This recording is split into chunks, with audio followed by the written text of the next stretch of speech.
So my name's Gary Bricknell from Mosiacs Restoration Company, and we're here to carry out market testing.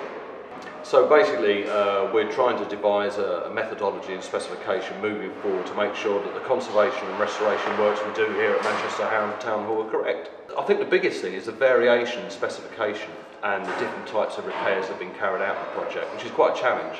So although a lot of the mosaics are original, there are quite a few repairs over the years, so it means that our approach to it needs to change and we need to adapt. So it's quite a challenge, a very interesting project here. In regards to the actual repairs themselves, some of it's general wear, where over the years, 140, 50 years, you've got traffic wear where the mosaics worn right back to the original bedding mortar, so the thickness of the tessera has worn right the way back and you're actually seeing the mortar it was bedded in. So there's wear, there's damage, there's previous unsympathetic repairs, lots of different types of works that are required. So some of the materials are no longer available, and that was a challenge. So early on we had some mortar and analysis carried out on the mosaic itself to try and determine where it came from.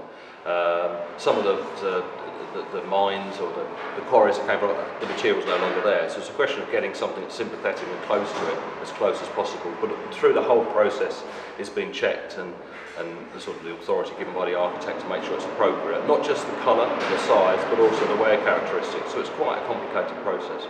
And we found a good supplier in Italy that can get a lot of material.